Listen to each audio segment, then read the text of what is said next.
Hey everyone, to MorningLine on this Tuesday. The question at hand, your money, Social Security. You see questions about Social Security, not for me, for him. Okay, he's here to answer your questions. Josh Horn, the manager of the district office here, correct? So I've seen him when he was just a young intern in the mailroom, and he's worked his way up. I'm so proud of you. All right, the number is 737-7587. Let's go to Mike. Mike, good morning. Good morning. Hey, Mike, how can we help you? I'm confused on the supplemental security and the disability. All right. What do you? Anything specific, or you just want him to go over that for you? Once you get denied on the disability, about getting the supplemental security.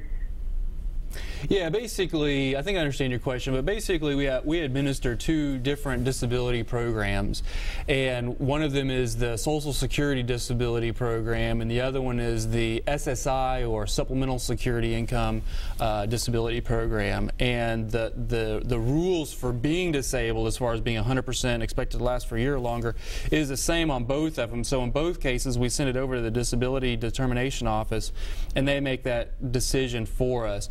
The difference is that the Social Security program is based on what you've worked and paid into the system, and so in order to qualify non-medically for that program, you have to have worked and paid into that system at least 5 out of the last 10 years. And so some folks may have worked for 10 or 15 years, and then for whatever reason the last 10 years they were laid off, or they were maybe they were self-employed and they really didn't make any, they took a loss or something along those lines. They ended up not qualified for that program because they didn't have enough income paid in. But the SSI program is a needs-based program, and so it has to do with income and resources that you have, and it's paid out of the general tax revenue rather than the Social Security Trust Fund. And so for individuals who, like I said, may not have worked, or for whatever reason, so they haven't paid into the Social Security program, but they are disabled, if they don't have any other kind of income, you know, maybe their spouse isn't working either, or and they also don't have any resources like large bank accounts or extra cars or extra houses, things like that, they can qualify for the SSI program. And so that's kind of the difference between the two programs. Does that help, Mike? Yeah, a little bit. I appreciate it. Hey, thank you for your call.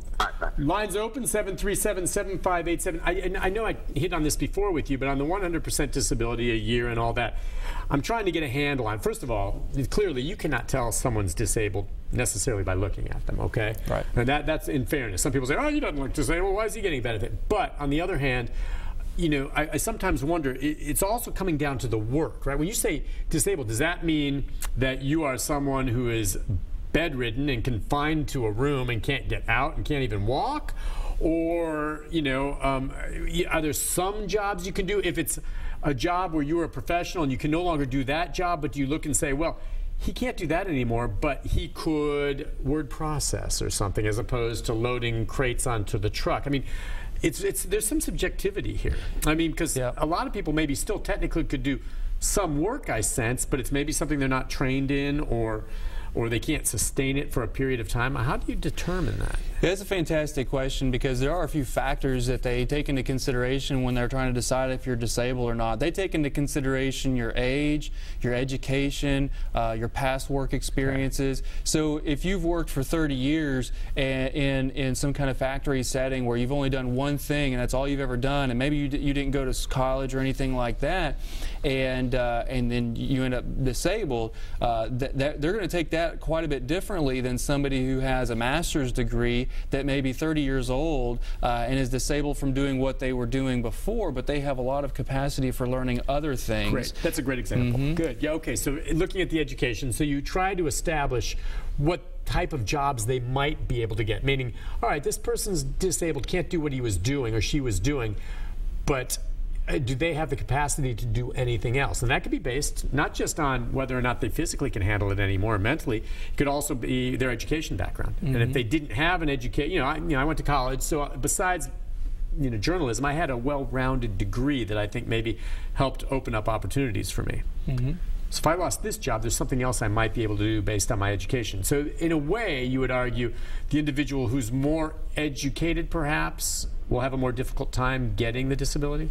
Yeah, I think that's kind of how the system is built, is that, if you have the capacity And one of the factors is your education level. If you've got the capacity to go out and maybe do some similar work or different work or work that you've done in the past, and I know this may sound absurd, but if you're a teacher for 20 years and then you got a wild hair and wanted to become a welder, and so then you got injured doing a welder, well, they're going to look to see if maybe you can go back to doing teaching again. And I know that sounds kind of silly, but that's kind of the what they might, some of the things that they might be looking at. Yeah, because and welding's more physical labor, and they could say, okay, he or she can't do that anymore, but they could go back to the classroom and lecture or something along those lines.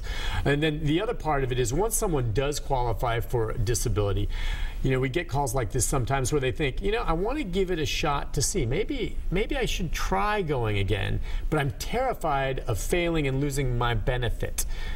Remind people how that is set up, so there is a window that you're allowed to stick your toe back in the water or job force and see if you can make it without losing your benefit. Yeah, and that's an excellent point, because the hope is that you're not on Social Security forever and ever and ever. And I think a lot of people would prefer. Exactly. Obviously. A lot of Americans are sitting here saying, well, I'm on disability right now, but my medicines have gotten better regulated, or I've made some recovery over the last 3 or 4 years, and I'm afraid, like you said, I'm afraid, what this might mean if I start going back. So there's a couple things that we can do, particularly with the Social Security disability. One is a 9 trial work month period. So you've got 9 months, and they don't even have to be consecutive. You can do 3 here, maybe take, if that didn't work out, try another 2 or 3 here. But 9 months where you can make as much as you want to, and we'll keep paying you benefits. So you can try a couple different things out, however you need to do it. Now, after those 9 months are over, begins a 36-month or 3-year period where if you make over the earnings limit, which is about $1,000, if you make over the earnings limit, then we won't pay you any money. But if you don't make under that, then we will pay you. So again, you might try for 3 or 4 or 5 months, and you know what, that just wasn't successful, and so then you start drawing benefits again, and then you try it again over here. And the hope is that in that 36-month period, plus the other 9 months, you're going to find something that works for you and that you're able to make a living and not have to be on Social Security. Okay, so that gives you the opportunity, and if it just fails, you're back in, and you understand why they worry about that. Because if it doesn't, they don't want to go through that long process again. And we even have a program too, or a process too, where let's say that 36-month period comes, you find something that you think's going to work, and you work at it for 2 or 3 years, and you think you're off of Social Security, but something happens. Maybe your condition worsens again, takes another dip for the worse. If your benefits were stopped because of that work activity, we have an expedited reinstatement process, and that's just a fancy term to say that we can take a quicker look at getting you back on the benefits because you've drawn in the past to see, what we're looking for is to see if, it's that same condition, and you know what, it did take a nosedive, and so you do need to be back. And so we have some folks come into the office looking for an expedited reinstatement. Okay, when we talk about who qualifies for these benefits and the like, I wanted to just bring this up because obviously it's a big discussion in this country politically right now with regard to refugees coming to this country, or undocumented immigrants, or some that are here that are documented.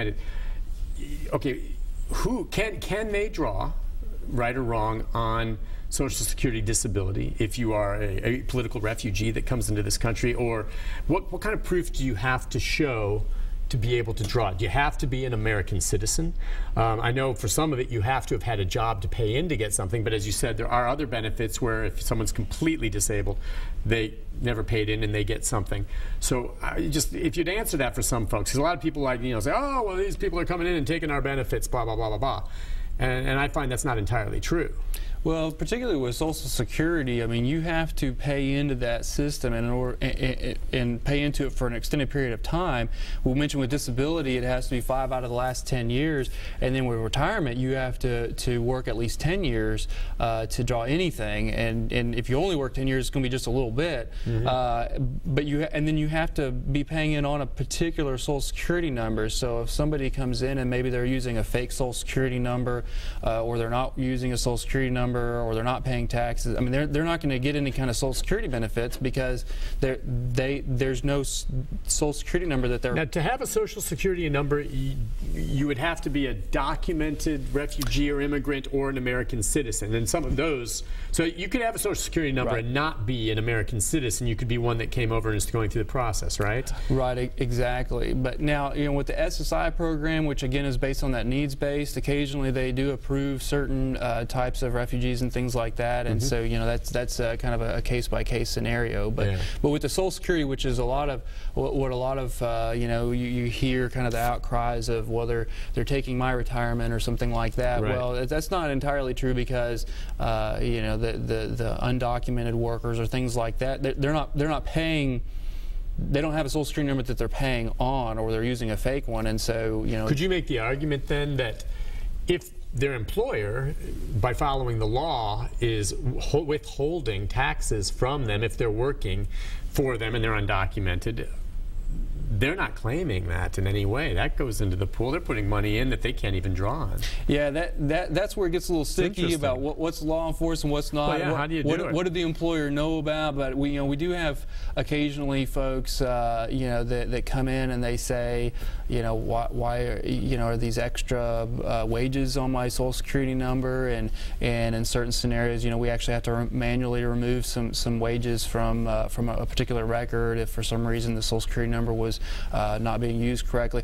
I'll be honest though, in my experience, most of the time that's not necessarily undocumented workers that are trying to do that. And most of the time it's because they accidentally switched it with their child, and or the children's Social Security numbers got switched or something like that. But there are things we can do to correct an earnings record if there's some kind of issues on somebody's Social Security record.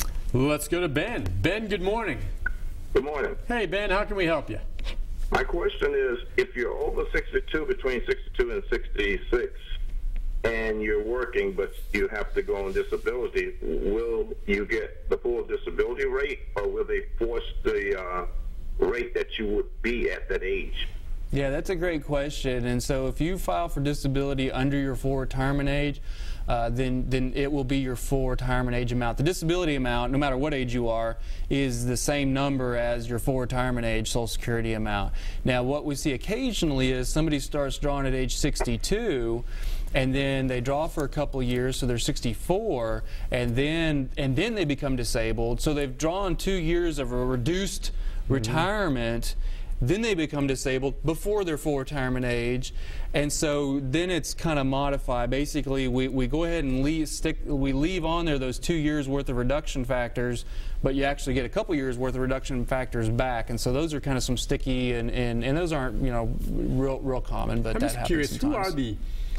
You've probably been to D.C., but who are the number crunchers? I know that Congress can pass laws dictating how Social Security to some degree works, but who are the eggheads that are doing these amazing formulas and figuring out exactly what you're saying? Have you been up there to meet the staff wonks that really are the ones that set up the formulas and adjust them and write this and know it?